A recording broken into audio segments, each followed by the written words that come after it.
Ladies and gentlemen, good day and welcome to the Archean Chemical Industries Limited Q3 and 9 months FY24 earnings conference call. This conference call may contain forward-looking statements about the company, which are based on the beliefs, opinions, and expectations of the company as on date of this call.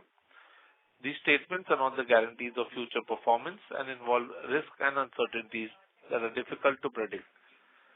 As a reminder, all participant lines will be in the listen-only mode, and there will be an opportunity for you to ask questions after the presentation concludes. Should you need assistance during the conference call, please signal an operator by pressing star then 0 on your touchtone phone. Please note that this conference is being recorded. I now hand the conference over to the management team. Thank you, and over to you. Thank you. Good morning, ladies and gentlemen. This is Ranjit Pendursi. We wish you all a very warm welcome to our Q3 FY24 earnings call today. I am joined by Mr. Raghunathan, our CFO, Mr. Rajiv Kumar, DGM Finance, and SGA, our internal investor relations advisor. I hope everyone had an opportunity to go through the financial results and the investor presentation, which has been uploaded on the stock exchange and on the company website.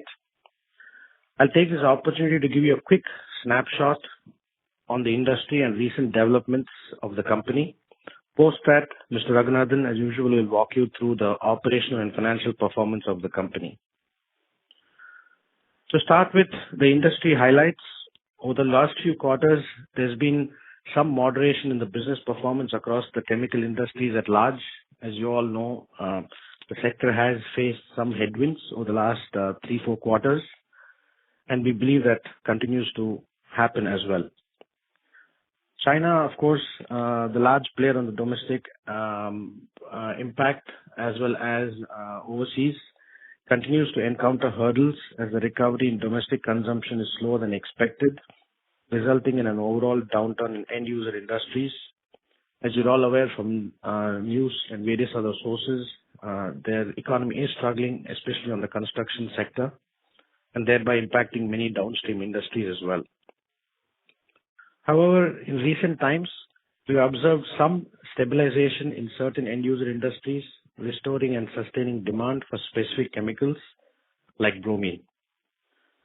China, as you're all aware, is one of the largest manufacturers of downstream bromine derivatives.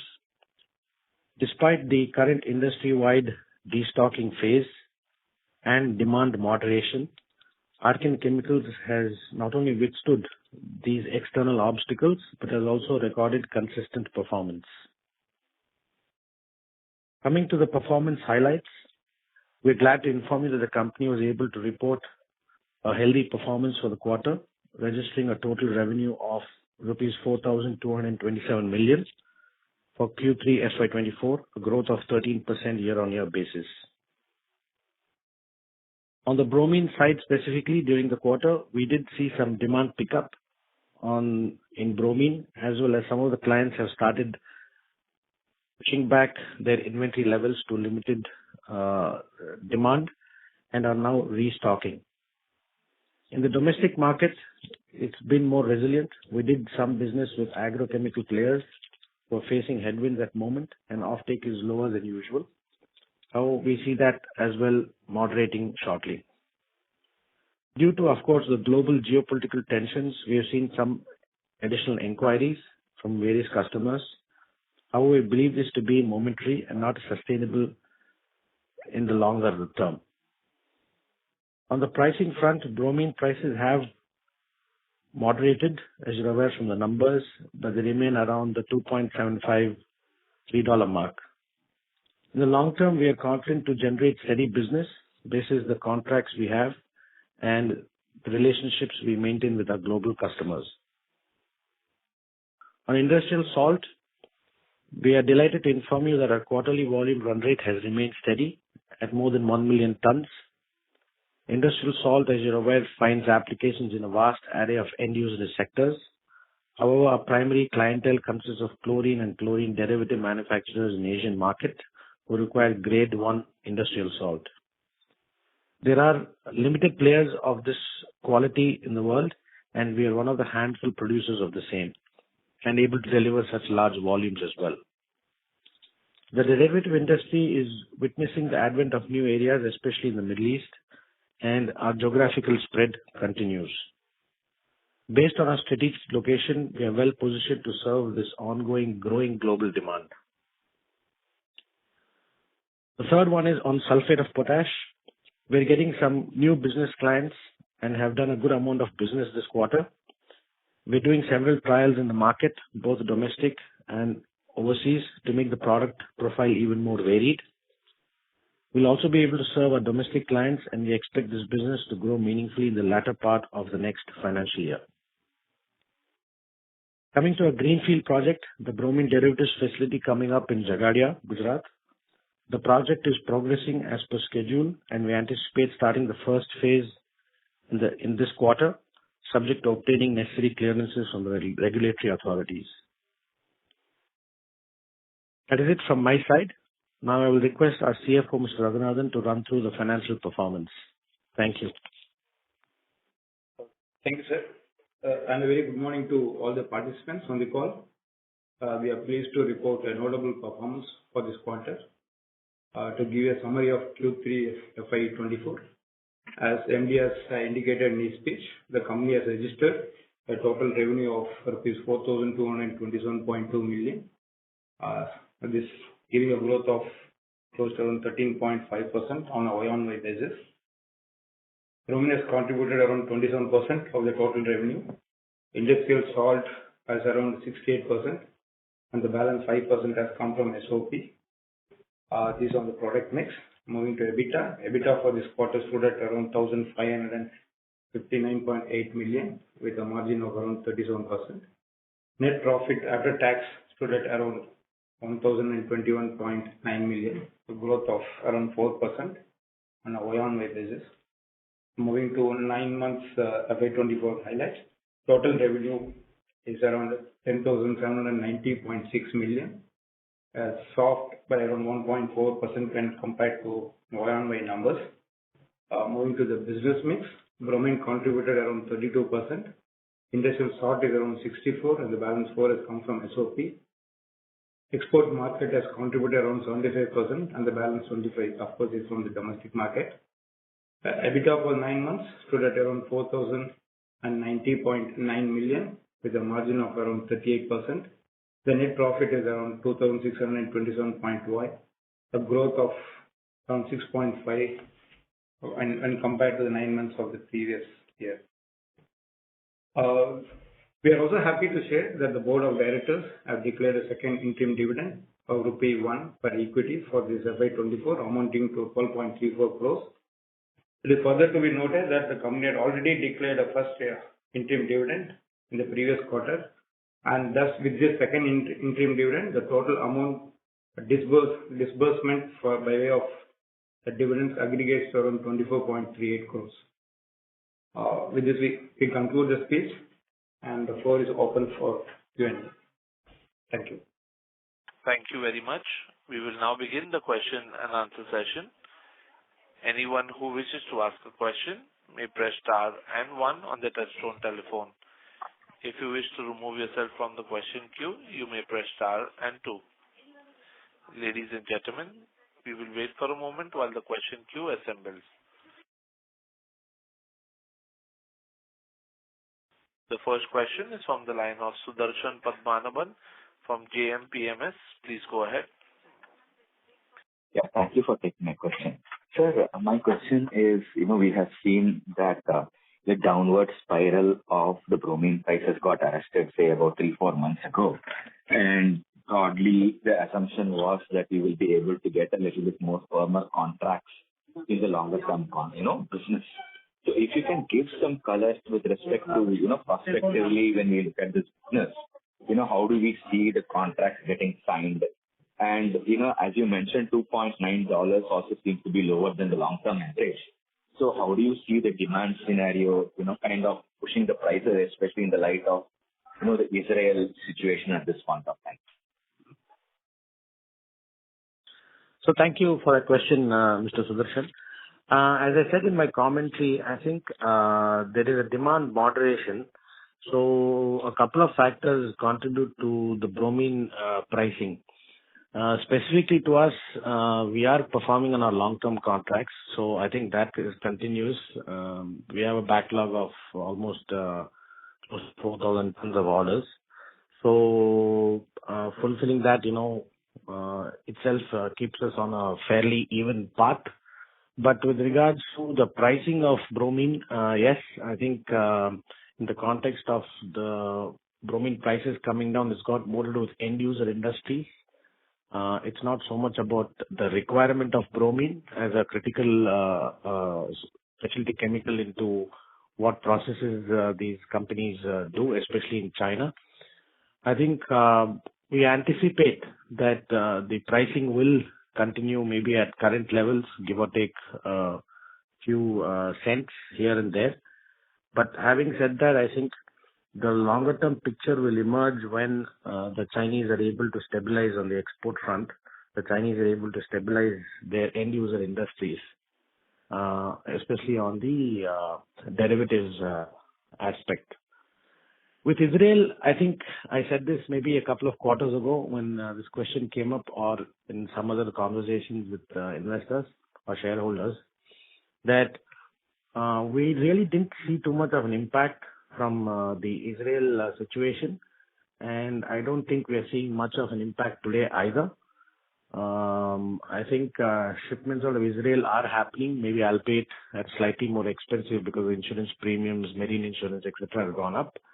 But as such, we don't think there has been too much of a disruption to the supply chain as such. So as we have been competing before, I think we will continue to compete even now. So our focus remains on ensuring that our market stays intact and grows. And with respect to the derivatives as the capacity is coming up, have we been able to get some contracts or visibility to this business? As I said in my last earnings call, we anticipated to start doing trials with customers in January this year, and I think we've stuck to that schedule. So we've started doing some sampling and trials with both domestic and overseas customers. So I think we're on track, and hopefully, once the trials are done, I think that's when we will start moving towards firmer negotiations on contracts and offtake. So, sir. And in terms of costs, we had embarked on some cost-cutting measures. Are we largely done with it, and can we start seeing the benefits say from FY25 onward? I think given the environment, I think all industries today are focusing on a continuous exercise of cost savings. I'm not sure how much of it is cutting because at the same time, we need to keep getting talented people on board. So I think our cost saving exercise is an ongoing process. Certain things have kicked in just this past month or so. So I think we'll start seeing some benefits in the coming quarters for sure. But I think it's an ongoing exercise always. It's about cost savings versus efficiency. One final question before I join back is, so we have seen a change in inventory to the tune of about 37 crores this quarter. I mean, what is it specifically towards? Is it towards SOP or derivatives? Can you throw some color on that? Sir, I'll take this question, sir. Mr. Raghunath will take the question. Mr. Roshan, basically, we have to see the operation for Q3, where our sales in all the three products in terms of quantity is much higher than the production. That means we are eating the opening stock. We're using the opening stock to do our sales. And so we can see that the entire cost that is coming up from the opening is sitting in the increase or decrease in inventory. Sure. Thank you. Our next question is from the line of Sanjesh Jain from ICICI Securities. Please go ahead. Yeah, good morning, sir. Thanks for taking my questions. I got few of them. First, probably start with the bookkeeping question. Can you help us with the sales volume for all the three products during this quarter? Yeah, Mr. Sanjesh, morning. For this quarter, the salt The sales from salt is around 1.3 million. Bromine is around 5,000, and SOP is around 4,300 tons. Thank you. That's helpful. Second, now starting on again, picking up on the bromine pricing, we said that 2.75 to 2.9 is what you see as a steady state pricing. And if you look at the bromine prices for last, say, 7-8 years, the prices have averaged at above $3. Any reason why do you believe the prices will be lower than the long-term median in the bromine for us? I think it's a view that we've taken, Sanjesh, that I think if you recall over the last couple of years in various discussions, we've always said I think the pricing should be, about $3.5 odd over a period of time. So we're not too far away from that, I think, trend. I think we've taken a bit of a conservative view, as we always do. And we've pegged it to the levels that I mentioned, 2.75 odd. So during the quarters, there may be some changes, a little bit up, little bit down, but I think broadly we're comfortable with that range. So it all flows back into us maintaining all the other parameters, to ensure the margins remain intact, and I think that's our endeavor to be on the conservative side and deliver numbers on that basis. Fair enough. Second, on the long-term contract, we generally have a long-term contract. Given that the demand situation remains muted, are you seeing longer-term contract being signed lower than what we have done historically? I think definitely below the historical record prices. I think that's across all chemicals, not just bromine. No, not prices. I was looking more from the volume perspective. Volume, I think, some part of it, I think, will continue. We're not seeing too much of, a problem on the volume. I would say that some part of that also will start increasing when we do our downstream plant commissioning. As you're aware, we're going to consume some part of the bromine there also. So we don't see too much of a challenge on volume. Got it. Now that we are already hit 5,000 mark in this quarter, do you believe that consuming the 28,000-29,000 of elemental bromine now looks possible in FY25? I think that's our endeavor. If we do get a boost from external customers, not just our consuming ourselves, I think we will definitely look at doing that. But having said that, as it is today, if you ask me, I would probably take a more conservative number than that. Got it. One question on the acquisition we announced on the Archean Carbon, which is largely into barytes and bentonites, while we are largely into the bromine, salt, and SOP. Can you help us understand what excites you about this business? What has led to the decision making of buying out this business? Sure. Good question.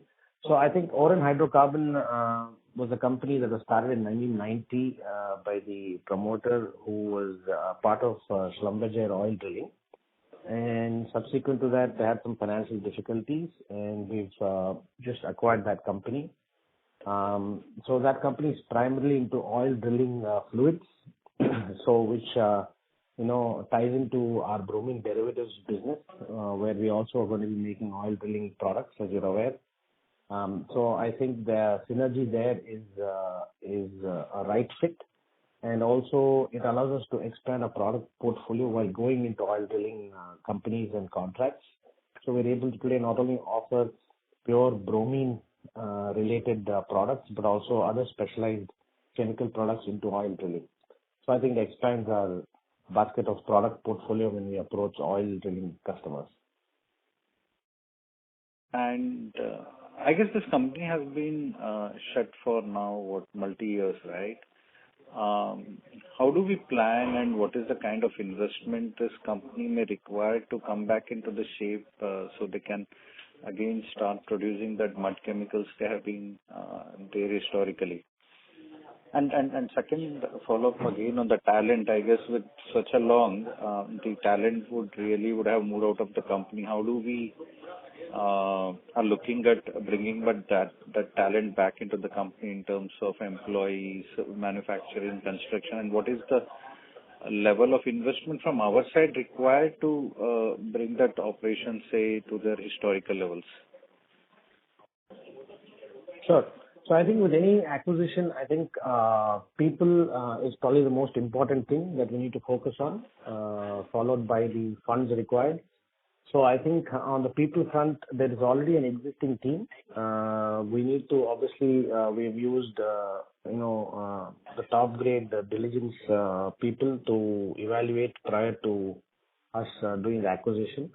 So I think we are also in the process of signing with shortly for an integration exercise of Oren with the company. And I think we've already recruited the people to lead it. The ex-promoter is also, going to be advising us on some of these products, certifications, etc. So I think we've covered most of those bases. The plants, as you said, have been, largely in operation for a couple of years, but some of them are brand new. So we don't anticipate too long to start up some of these facilities and get the products recertified with all the drilling companies. And I think from our perspective, we will be spending maybe between 20 and 30 crores on the revamp. So it's not a large sum of money. No, it's very small. 20-30 crores is fairly.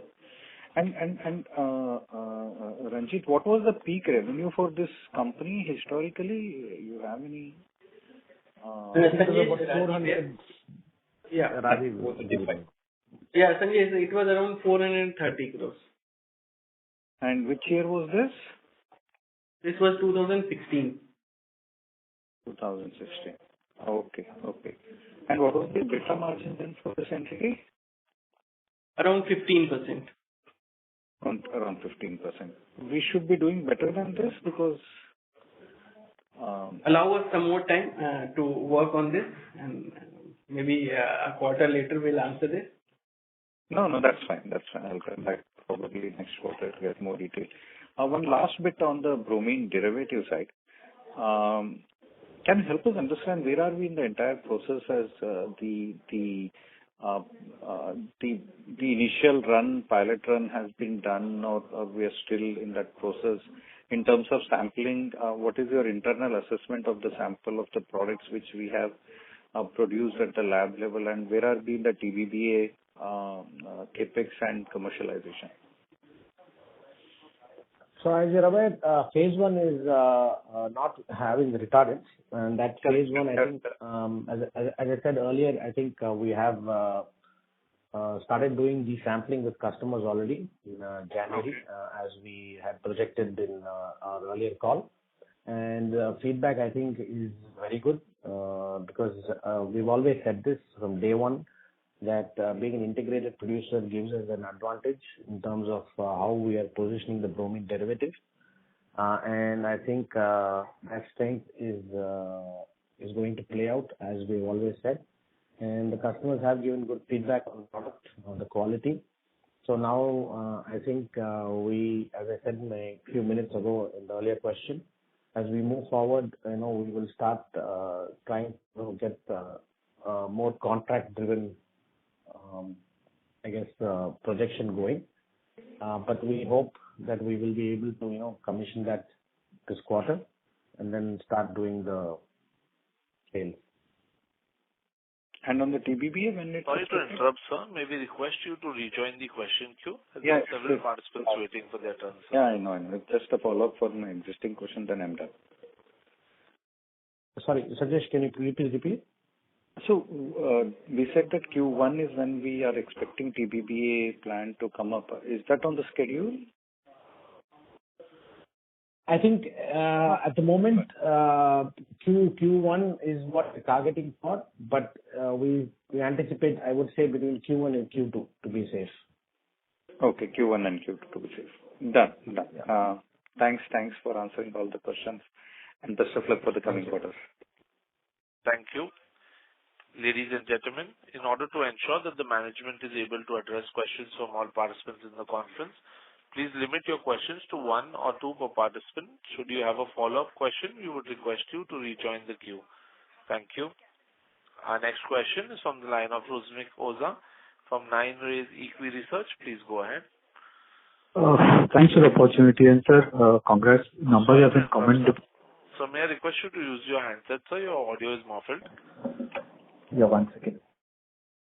Yeah, congrats on the good set of numbers, sir, because the chemical and specialty company numbers have been quite beaten down in the last quarter. I have 2 questions, sir. One is the first phase of CapEx, once it gets commissioned, and what kind of revenue we can expect in FY25 from the first phase, and what kind of revenues can come in the second phase from the bromine derivatives? So I think, thanks for the question. So I think, we've always had I would say, a conservative view on how the business would shape up. And we've I think, consciously avoided being too aggressive in how we see business growing, because our intention is not to compete quarter-on-quarter basis. I think our intention is to compete on the product portfolio over a period of time, because some of these things take time to be able to, generate, I think, substantial revenues. So the business entry is primarily into promising fields and new fields that, people from India are not in right now. So that's the endeavor of being in the bromine derivative business, right? To become a fully integrated manufacturer. So we compete globally. So I think, more specifically to your question, I think in FY25, we are targeting between 200 to 300 crores on the lower end from the derivative plant. And subsequently, I think, as the previous question Sanjesh asked, when we ramp up and add the second phase of the flame retardant part of the project, then the revenue will obviously go up correspondingly. Okay. Sir, related question, what kind of margins we can, expect from this bromine derivative as compared to a normal bromine business which we are doing as of now? I think the bromine business obviously, colors the margins part. But I think on a combined basis, we've always said that, we will be in that 35 to 40 mark. So I think that is what we'll continue to endeavor. I think Raji also wanted to add something. Yeah, exactly. So the numbers which Ranjit sir gave was on a capacity utilization of around 70% for the first phase of product. And like we have said in our previous interaction, that margin over and above the market prices of bromine, we are expecting around 20 to 25%. Okay.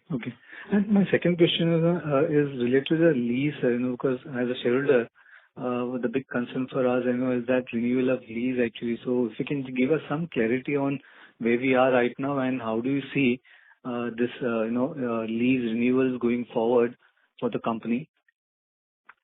Yeah. So I think as we continue to operate in Gujarat, as you know, they do have one of the most robust industrial policies and support of industry. And I think we continue to believe that the government is evaluating the whole industry, not just our lease. There are many pending. And we think the government is working on, I think, sorting out and closing a lot of these open points. And we get a lot of support from them as well, the administration. So it is a work in progress. That's the pointed answer. And we hope, it will be done sooner than later. Because like I said, it's just not us. There are a lot of them pending. Okay. But based on your interaction, with the authorities, any timelines actually, you would like to actually, share that by when this can be, you can hear some outcome on this? As I said, I think it's always been a productive dialogue with the government and administration. This is not a new industry as such. I think it's a subject the government has dealt with for many decades, and they continue to support all businesses at the ground level from a state perspective. So I wouldn't venture in putting a timeline on it, but I would say that we remain confident that it will happen sooner than later. Thank you. Sorry to interrupt, sir. May we request you to rejoin the question queue, please? Sure. Thank you, sir. Our next question is from the line of Alok Ranjan from 360 ONE AMC. Please go ahead. Yeah, thanks for the opportunity. So just clarification on these foreign hydrocarbons. Although you have indicated quite a lot on the business, but this 20-30 crore which will be needed to invest into the company for the revamp, whether this business is more capital intensive or how is it? Any comments on that? Like how is the asset turns in this business? So I don't think it is capital intensive. Rajiv wants to take the answer. Okay, question. Yeah, I'll take that question. So it is like sir said, it is not capital intensive, Alokji. Post this 20-30 crore of investment, which will be required to refurbish the plants and make most of the assets operational, the day-to-day maintenance capex requirement won't be much. Got it. Perfect. And last question is, we have also created a new subsidiary company, SIC SEM Private Limited, which is under this Neon Infra Private Limited. Any color that you can give, like what will be the purpose of this company? Anything that you can share at this point? I think we'll probably wait for some things to happen. Then we'll provide clarity. But it has been incorporated with the purpose, as you know, similar to what we had done with Idealis when we created that subsidiary. So there is a plan, and I think at the moment it's a bit premature for us to talk about it. But in due course, we will inform all stakeholders appropriately. Not to worry. Sure, sir. Thank you. That's all from my side. Thanks. Thank you. Our next question is from the line of Aditya Khetan from Smith's Institutional Equities. Please go ahead. Thank you for the opportunity. Sir, my first question was onto the flame retardant side. Sir, almost around 90% of the volume are contracted. So whenever the business starts, so during the first year itself, so we can see that business reaching peak utilization level. I think on the flame retardant business, that is phase 2. So I think if I were you, I would expect the revenues to start kicking in conservatively in FY26. Correct, sir. So whenever that starts, just my point was that, so will it run at around 90-95%? So I'll take this question. We have indicated that we for the current year, the inorganic chemicals, we expect it to start at 70%, and flame retardant also we expect that from the first year it will start at 60-70% capacity utilization, and then it will ramp up from there. Okay. And so second question was onto the destocking side.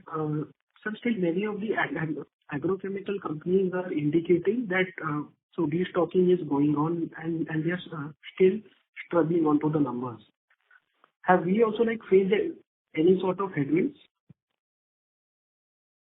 I think agrochemical companies obviously have a very large setup. They have a very large geographical exposure to around the world.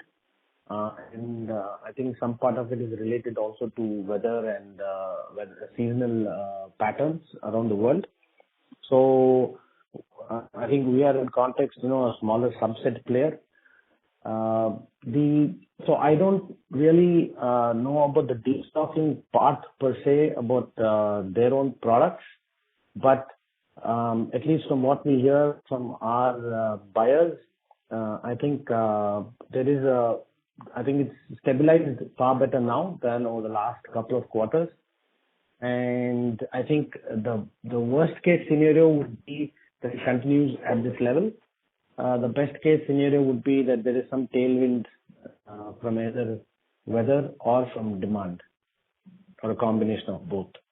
So I think we have to see how it plays out. Any near-term views, sir, if you can share, so this will continue or this is the end, like they're standing at the bottom? Just a view from your side. I think I'm very wary of sharing a view, simply because I think it is easy to be mistaken as a reality. So I think, like I said, I think our own view as a company is to be conservative. We plan for the worst case scenario and prepare ourselves accordingly in terms of how we run our business on cost, production, efficiency, etc.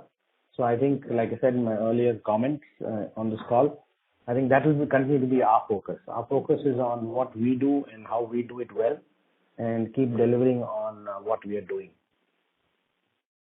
Thank you, sir. So may we request you to join the question queue, please? Thank you. Our next question is from the line of Rohit Sinha from Sunidhi Securities. Please go ahead. Yeah, thank you for taking my question, sir. Congratulations for good set of numbers. One question, if I have heard correctly, in your initial remark, you have indicated about there has been some additional inquiries about the business in the bromine side, but you said that it is not sustainable.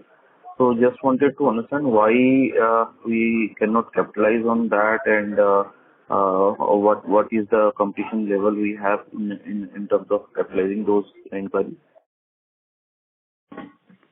No, I think all inquiries will be pursued obviously vigorously, because today, everyone's competing for the business.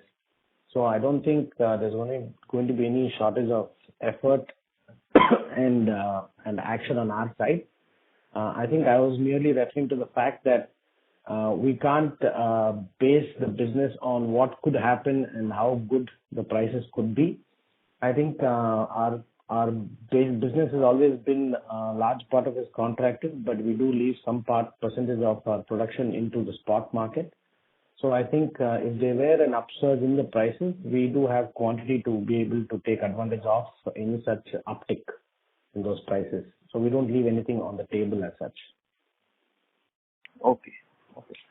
And secondly, on domestic and export side, I would say hearing to a lot of other chemical companies also looking at their numbers, indicating that the domestic part is quite good as of now, as we are seeing a lot of disturbance in the global market.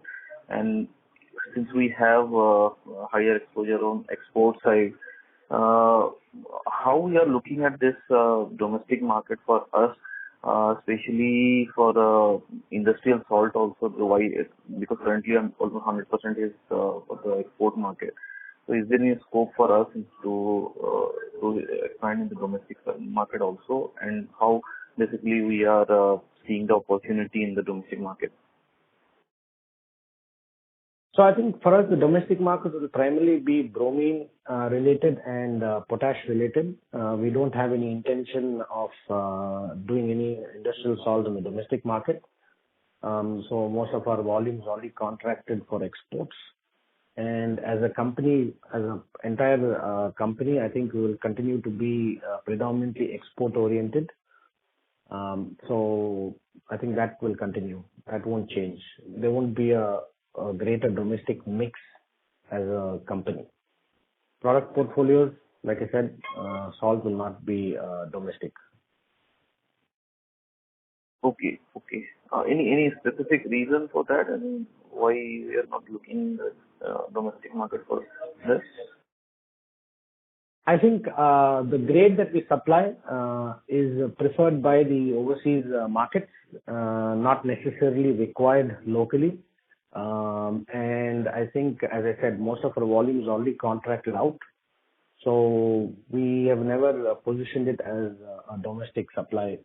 So I think we are comfortable with what we produce and what we sell in the export market. Okay. Last question on just margin side. I missed out that currently around 35-40% kind of EBITDA margin is what we are indicating. And with this derivative segment coming up, what should be the margin, overall combined margin level we would be looking at? I think as my colleague Raji mentioned, I think overall combined we will stay within that range. Okay, fair enough. Thank you. That's it from my side. Thank you. Thank you. Next question is from the line of Krishnan Parwani from JM Financial. Please go ahead. Yeah, thank you for taking my question. I have two questions. The first is on the salt business. So the salt run rate of this quarter is about 1.3 million metric tons that you mentioned. So is this a sustainable run rate going into FY25, or were there, let's say, orders for this quarter specifically? I think, thank you, Krishnan, for the question. I think the run rate should be maintained, give or take a couple of 100,000 tons. Like I said, salt is largely contracted out. So generally, if you see the quarter-on-quarter performance in monsoon season, there'll generally be a little bit of a dip. And then third quarter, fourth quarter, generally, it peaks. So if you normalize it, I think the 4 million tons plus is, I think, sustainable per year. Understood. And on the Oren hydrocarbon, so I think the liquidation reserve price was about 90 odd crores. So how much did we pay for that? So I think it failed on the first liquidation, but I think Mr. Raghunathan maybe can specify what we have done. The bidding price was 76.55 crores. Sorry? 76.55. 76.55, I believe. Yeah. Okay. Thank you. These are the two questions, and wish you all the best. Thank you. Thank you. Thank you. Ladies and gentlemen, due to time constraint, that was the last question. I now hand the conference over to the management team for closing comments.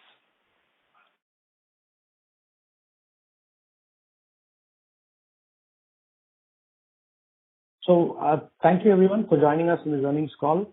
We appreciate your time and showing interest in our company as always. We're happy with the questions we got and the clarifications we have provided. I hope it's the same for you. In case of any further queries, of course, you can always get in touch with us or SJ, our investor relations advisors. And we look forward to meeting all of you over the next call. Thank you. Thank you. On behalf of Archean Chemical Industries Limited, that concludes this conference. Thank you for joining us, and you may now disconnect your lines.